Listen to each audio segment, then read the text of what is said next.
Casting Call, bienvenue sur le podcast de la rédaction de casting.fr qui révèle ta vraie nature.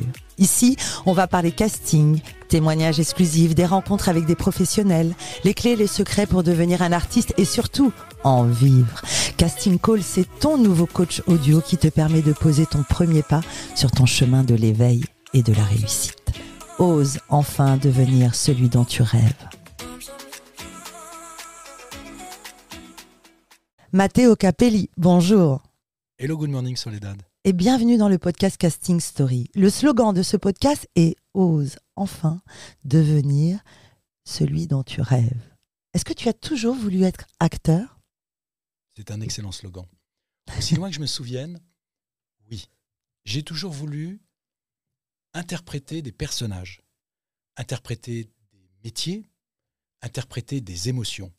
Et un état de fait, c'est quelle est l'activité qui te permet d'avoir ce champ d'action, c'est le métier d'acteur ou d'actrice. Donc la décision a été prise assez jeune, oui. Où est-ce que tu as grandi ? J'ai grandi en Afrique, sur le continent africain, en Afrique centrale, et il y avait beaucoup d'activités théâtrales là-bas. Très jeune, très vite, je me suis retrouvé sur les planches à interpréter les jeunes dans des Molières, des Feydeau, des pièces de théâtre. Et tu viens d'une famille d'artistes ? Absolument pas. Pas du tout. Personne n'est artiste. J'ai une maman qui peint, j'ai une maman qui jouait dans les pièces de théâtre, mais pas du tout une famille. Je ne suis pas du tout un enfant de la balle. Mm-hmm. Comment as-tu découvert justement le métier d'acteur, puisque tes parents ne sont pas artistes ? Quand on est petit, tu es allé au cinéma, tu étais en Afrique en plus. Comment as-tu découvert l'art ?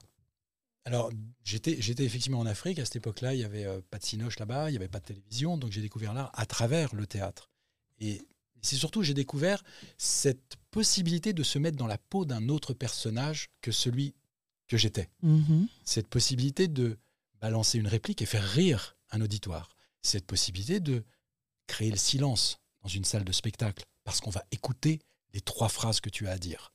Ça, c'est un pouvoir magique. Et là, tu avais quel âge ? J'avais 10-12 ans. 10-12 ans. 10-12 ans. Oui, Wow. j'ai eu ce. Je me souviens très très bien, à cet âge-là, j'ai dit un truc à ma mère. Elle me dit, mais t'aimes bien ? J'ai dit, oh, écoute, c'est formidable, parce que je pense pas.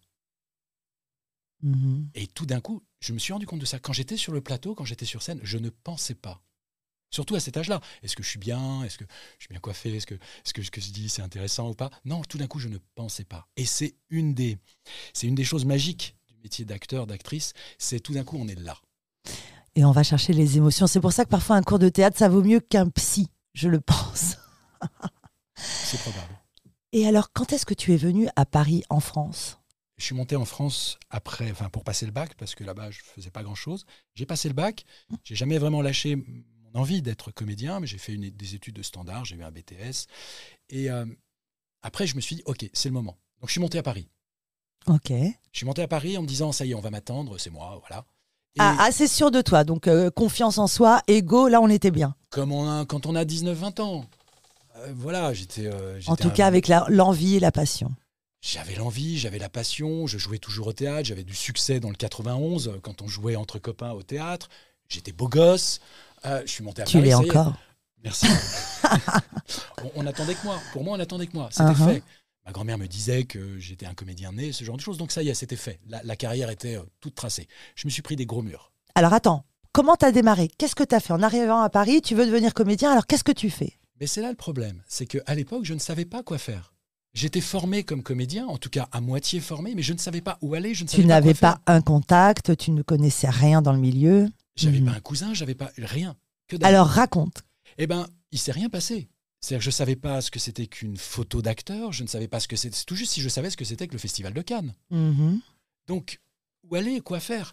Et en fait, j'ai eu le pot, c'est que sur les Champs-Élysées, j'ai croisé un tournage de D'accord. Xavier Giannoli. Uh-huh. Et il y avait un grand travelling, et il y avait le perchman qui suivait le travelling, et avec un grand câble. Et j'étais là et j'ai tenu le câble. Le mec me dit, hey, tu vas... Ah bah oui, bien sûr. Et j'ai tenu le câble. Et après, j'ai accompagné, c'était un court-métrage de Xavier Giannoli qui s'appelait « J'aime beaucoup ce que vous faites », avec Can Merad. Enfin, il y avait une pléthore d'acteurs et actrices. Et j'ai accompagné le tournage pendant 3-4 jours. Ça s'est très très bien passé. en régie. Jamais Mais comme ça, un hasard de la vie, tu passes par là, tu proposes d'aider et c'est parti. Total, un jeudi matin. L'opportunisme, savoir saisir sa chance, je le répète sans cesse, j'adore cette Et histoire. je passe 4 jours, je crois, avec eux et je mets les pieds dans le cinéma, même si je vois rien en vrai. Je ne vois absolument rien. Je bloque la route, je bloque les rues. Uh-huh. J'ai un talkie-walkie et on me dit est-ce que tu peux bloquer là, quand je dis bloquer, tu bloques. Tu vas parler aux gens. Mais hyper intéressant. Génial. J'ai 20 ans. On me demande de bloquer une route, de bloquer un automobiliste dans Paris et lui dire excusez-moi monsieur, voilà, on fait un film. On tourne. Il faudrait que si vous pouvez ne pas passer en voiture. Ah, on vient de me dire est-ce que vous pouvez couper le contact de votre voiture? Ah, j'aime. Il faut se sortir le doigt dans ces cas-là. Hein. Je veux dire, il faut y aller, quoi. Et mine de rien, c'est une vraie formation, ça. Bien sûr. Et d'ailleurs, là, je me souviens que l'assistante mise en scène, à ce moment-là, je lui dis oui, mais moi, ce que je veux, c'est être acteur. Voilà, on a des discussions. Et elle me dit, mais tu sais, quand tu fais ça et que tu bloques la circulation, tu es déjà acteur. Tu es déjà en train de faire des choses. Et elle avait raison. Maintenant, je me rends compte, 20 ans après, même plus de 20 ans, je me rends compte.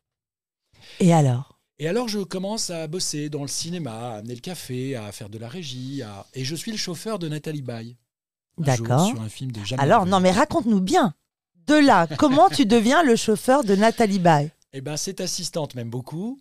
Elle me trouve sympa, dynamique. Je suis à l'heure parce que dans le cinéma, technicien ou comédienne, il faut savoir se lever tôt. Mhm. Et elle me dit, bah écoute, je fais un gros film parce que ça c'était un court métrage. Je fais un gros film cet été. Est-ce que tu veux venir avec nous en tant que stagiaire? J'adore. Je dis pas de problème. Mhm. J'avais fait un BTS en alternance et j'avais une voiture. J'avais une Fiat Panda à l'époque, petite voiture rouge. Et le producteur m'a dit, bon, t'as une voiture? J'ai dit, oui, j'ai une voiture, très bien. Tu seras le chauffeur de Nathalie Baye. Pas de problème. Nathalie Baye, pour moi, voilà, c'était... C'est absolument fabuleux de t'entendre parce qu'il suffit d'un acte et que tout s'enchaîne. Retenez bien cette information. Prenez un câble, vous ne savez pas ce qu'il y a. Exactement, Au et bout. Soledad a raison. Il suffit d'une petite chose. C'est un métier d'opportunité. Et il faut pas Et griller. d'opportunisme, assumez-le. Oui, il faut l'assumer. Après, il faut rester poli, Mhm. éduqué, correct. Matinal, travailleur. Matinal. Travailleur. Les travailleurs. Et il faut savoir dérouler la bobine. Et donc me voilà chauffeur de Nathalie Baye avec ma Fiat Panda à faire un demi-tour un jour sur les Champs-Élysées parce que je ne connaissais pas Paris. Mais voyez, je ne connaissais pas Paris.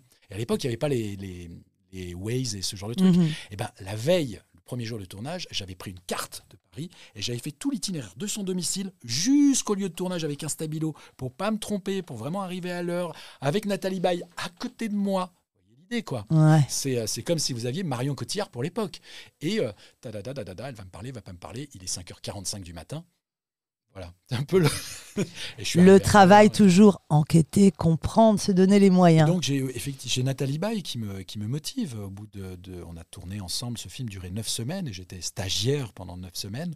Et Nathalie Baye me motive, me dit mais tu devrais continuer, tu seras pas, il faut que tu fasses des cours. Le métier d'acteur c'est quelque chose qui s'apprend, même si tu as fait du théâtre, il faut continuer ce genre de choses. Et à l'issue de ce film, j'ai repris des cours et je me suis remis dans le bain d'apprendre ce métier d'acteur, d'actrice. Mathéo, le thème de ce podcast aujourd'hui, c'est peut-on vivre du métier d'acteur sans être connu? Alors toi, à quel moment tu es devenu comédien professionnel? À quel moment tu as pu vivre de ton métier? Alors c'est une excellente question, Soledad, et c'est quelque chose de fondamental. C'est à quel moment tu peux te dire, ok, je peux faire que ça. Ok, je suis professionnel. C'est-à-dire comme n'importe quelle profession. Prof, plombier, médecin, tu vis de ce métier. Tu n'as pas besoin de faire 3-4 métiers pour joindre les deux bouts. Tu n'as pas besoin d'être serveur, de faire du marketing téléphonique, d'être agent immobilier, ce genre de choses. Et moi, il y a eu un projet, donc j'étais là, on est au début des années 2000, et il y a un projet qui fait que je me retrouve dans un court-métrage qui va au Festival de Cannes. Et à partir de là, les choses se sont enchaînées. Et j'ai commencé à avoir de l'argent qui tombait régulièrement grâce au projet que je faisais.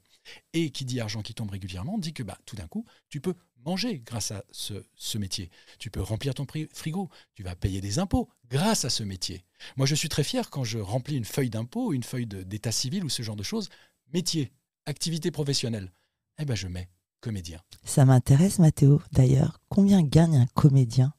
On peut parler argent un peu? Alors, combien gagne un comédien? Oui, bien sûr. Alors là, j'ai vraiment aucun problème avec l'argent. Moi, j'ai plutôt le côté anglo-saxon. Parlons de fric, quoi, parce que le fric est important. Les acteurs mangent pas des cailloux. Si vous voulez continuer votre passion, il faut bien en vivre. Il faut pour vous payer le loyer. Il faut pouvoir partir en vacances. Faut voir. Et si vous voulez avoir une confiance en vous, bah, faut pas taper vos parents, quoi. Voilà, vous êtes acteur, vous êtes actrice.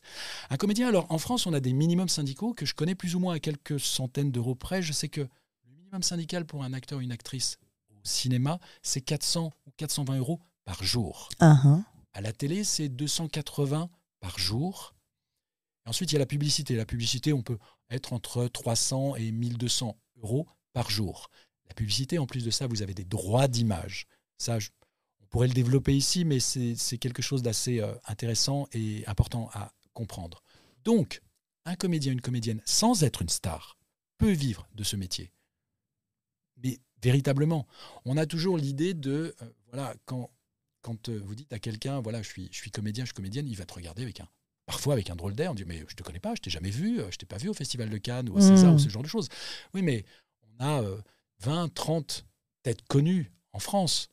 Mais il y a 15 000 comédiens, comédiennes qui vivent de ce métier, qui en vivent réellement, qui sont capables de vivre de ce métier. Donc c'est possible. Et c'est d'autant plus possible qu'il y a de plus en plus de projets.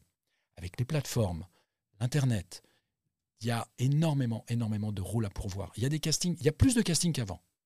Tu es donc un comédien connu qui vit de son métier et tu as ce petit truc en toi inévitable, c'est l'empathie et la générosité. Et c'est comme ça, très naturellement, que tu as créé Profession Acteur. J'adore ce que tu as fait. Raconte, qu'est-ce que c'est que Profession Acteur? Alors déjà, je te reprends, je ne suis pas un comédien connu. Je suis ce qu'appelle mon agent une tête connue. C'est-à-dire que j'ai une anecdote sur une interview de Jean Dujardin qui disait, moi, la France est un village. Où que j'aille, on me reconnaît et on me tombe dessus. Moi, j'étais au Leroy Merlin l'autre jour et il y a une dame dans la queue qui s'est retournée et qui m'a dit, mais je vous connais, vous? J'étais passé à la télé la veille. Voilà, donc je dis, mon village à moi, c'est le Leroy Merlin. Voilà, donc je suis pas... Mais par contre, je vis de ce métier. Je ne fais pas autre chose. Et c'est ça qui est important. Et comme tu le dis, j'ai créé quelque chose parce que je me suis rendu compte que beaucoup d'acteurs, d'actrices qui avaient fait des cours ne connaissaient pas les tenants et les aboutissants, les trucs et les astuces, l'ambiance de comment faire pour vivre de ce métier. C'est quelque chose qui, moi, me manquait. Surtout les questions récurrentes. Comment je fais pour me lancer? Est-ce qu'il faut avoir un agent? Est-ce que je dois avoir un vidéobook? Comment faire pour décrocher des castings et rencontrer les directeurs de casting? Ça revient. Quelle formation suivre? Et tu as eu cette idée. Effectivement, j'ai eu cette idée que j'ai testée d'abord en masterclass un peu au début. Après, on m'a fait des ponts d'or pour aller pour donner des cours dans des écoles. Mais j'ai pas le temps, moi, de faire ça parce que je bosse, je tourne, je suis en tournage, je suis sur des téléfilms, des séries. Donc, j'ai pas le temps d'être prof dans une école. Et on pourra en revenir, en parler justement de ça. Et donc, j'ai créé ce blog qui s'appelle professionacteur.com. Il y a aussi une chaîne YouTube, Profession Acteur. Il y a ma page Insta où je partage des tips. Et surtout, je parlais du cousin dans le milieu tout à l'heure, ou du grand frère dans le milieu, et c'est ça. Je prends par la main les gens, et je leur montre pas à pas, point par point, comment faire pour vivre de ce métier. Alors, je ne suis pas producteur, je ne vais pas leur faire signer des contrats ou ce genre de choses. Non, je leur dis, moi, comment j'ai fait, ce que je peux observer. Si ça marche pour moi, il n'y a aucune raison que ça ne marche pas pour vous. Je n'ai pas plus de talent, je ne suis pas plus intelligent, je ne me lève pas plus tôt, ou quoique, mais... Et il y a un savoir-faire. Qu'est-ce qu'un bon casting? Comment choisir un court-métrage? Qu'est-ce qu'une bonne photo? Comment faire ta self-tape? Les étapes à suivre. Il y a des étapes à suivre. Totalement. Savoir par où commencer. Savoir par où commencer, comment commencer. Il faut faire attention de ne pas se griller parce que c'est un métier où on peut vite se griller, où on peut vite se dire « oui, non, mais ça, c'est pas quelqu'un de sérieux et j'en veux pas ». C'est un métier où très vite, et surtout... L'idée, c'est de ne pas se démotiver, de se démoraliser. Moi, c'est ce que je dis aux gens qui suivent Profession Acteur. C'est surtout, l'idée, c'est, voilà, vous avez cette passion. On va faire en sorte que cette passion ne s'éteigne pas et que très vite, vous ayez des résultats. Parce que c'est un métier dur, c'est un métier très ingrat. Et si jamais vous n'avez pas ça en place, vos outils en place, vous allez très vite vous dire, ouais, de toute façon, c'est pour les fils de, faut coucher pour réussir, faut être ci, faut être ça. Voilà. Alors que non. On parle casting. Donne-moi une anecdote de meilleur casting ou le plus beau souvenir. Ton casting le réussi, un truc. Casting réussi, plus beau souvenir avec Wim Wenders. Wim Wenders, grand réalisateur qui a fait Paris, Texas, entre autres, Palme d'Or au Festival de Cannes. Et il cherche un comédien. Alors au départ, c'était un comédien connu, c'était Vincent Gallo, pour faire un père dans une de ses fictions. Et Vincent Gallo, pour une raison que j'ignore, refuse le rôle ou n'est pas libre. Et donc il fait un casting en 2-2. En 24 heures, ils doivent trouver quelqu'un. Et je suis convoqué. Et dans la salle de casting, il y a Wim Wenders qui est là, bien évidemment, parce que c'est assez chaud. On tourne le lendemain. Et c'est un mercredi. Je suis avec ma petite fille. Et je l'amène avec moi au casting. Parce que pas de nounou. Ben voilà. Poum, la petite fille à côté de directeur de casting. Et Wim me parle et me dit... dans un français très chiadé, me dit voilà, je voudrais que tu donnes un regard comme ça à la caméra où tu... Et moi, j'ai ma petite fille et je triche, je regarde ma fille dans les yeux et je donne cette émotion et je balance mon texte. Et là, il fait waouh, formidable, nous avons notre père. Bim bam boum. Et ça a été réglé. Ça, c'est un très beau souvenir. Et alors, un mauvais souvenir, ce casting raté qui aurait pu te faire vaciller et perdre cette confiance et cette détermination. Oui, un casting que... Justement, c'est ça. Un casting raté, ça peut être un casting raté. J'en rate plein des castings. Vous en raterez plein des castings. Et d'ailleurs, c'est bien de rater des castings. Au moins, vous avez rencontré la directrice de casting et vous êtes dans ses fichiers. Donc, aucun casting n'est finalement raté. À partir du moment où vous rencontrez un directeur de casting, c'est déjà un pas en avant. Même si le casting, c'est pas pour vous maintenant, peut-être plus tard. Tu as raison. Après, casting raté, si vous l'avez raté parce que vous n'êtes pas le personnage. Si vous l'avez raté parce que vous n'êtes pas à l'heure, vous êtes habillé comme un sac et vous ne connaissez pas votre texte, ça c'est encore autre chose. Mais ça, on n'en parle pas ici. Parce qu'on s'adresse à des gens qui veulent être professionnels. Et plus mauvais souvenir, c'était avec une directrice de casting. Il y a quelques années, elle cherchait quelqu'un pour donner la réplique à Jamel Debbouze. Et elle cherchait quelqu'un qui riait de façon particulière dans cette prise à ce que disait Debbouze. Et donc elle me dit, alors est-ce que tu me fais le rire? Alors je fais le rire une fois. Non, ça ne va pas. Il faudrait plus de blablabla. Okay. Donc je ris une deuxième fois avec une autre émotion. Non, ça va pas. Non, ça va. On essaie comme ça pendant 5-6 minutes. On fait 2-3 prises. Et puis au bout d'un moment, elle me regarde et me dit je reviens. Elle s'en va. Oui. Et moi, j'attends un quart d'heure, une demi-heure, 3 quarts d'heure. Elle revient pas. Elle revient pas. Et à un moment donné, je comprends qu'elle ne reviendra pas. Qu'elle se dit trop mauvais. J'arriverai pas à l'amener où je veux. Qu'est-ce que c'est que ce comédien qu'on m'a refilé? Ok, c'est ce qu'elle pense. Mais moi, je suis là. Et donc, je finis par m'en aller.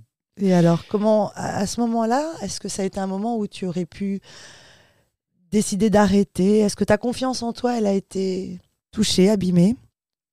Bien évidemment. C'est-à-dire qu'à ce moment-là, vous dites que vous êtes une merde. Que ce métier n'est pas fait pour vous. Que voilà, qu'on va se moquer de vous. Enfin, c'est justement là où il faut savoir donner un coup de talon et être le plus fort et tout de suite se trouver quelque chose à faire en rapport avec le métier et continuer. Et c'est comme ça que tu as eu l'idée de créer Profession Acteur. Et tu vas même plus loin, tu accompagnes un peu parfois quand tu as du temps aux préparations au casting, travailler les textes, mais tout ça on le mettra en ligne. Matteo, merci, tu sais que moi je suis fan. Moi aussi, je suis fan. Matteo je suis fan Capelli. depuis très longtemps de casting.fr. Et c'est quand même... on en a déjà parlé, mais casting.fr, ça a été les premiers à ouvrir ce métier. Ce qui est important, c'est qu'on a toujours l'impression que ce métier est fermé, inaccessible. C'est presque quelque chose qu'on voudrait avoir, mais on ne sait pas trop comment l'avoir et ce genre de choses. Et il faut quand même reconnaître que casting.fr, ça a été les premiers à dire « Ok, ce casting, ce métier, on va te donner des traits d'union pour y rentrer. » C'est exactement ça. Et avec toi. Merci Matteo Capelli. À très bientôt. À très bientôt.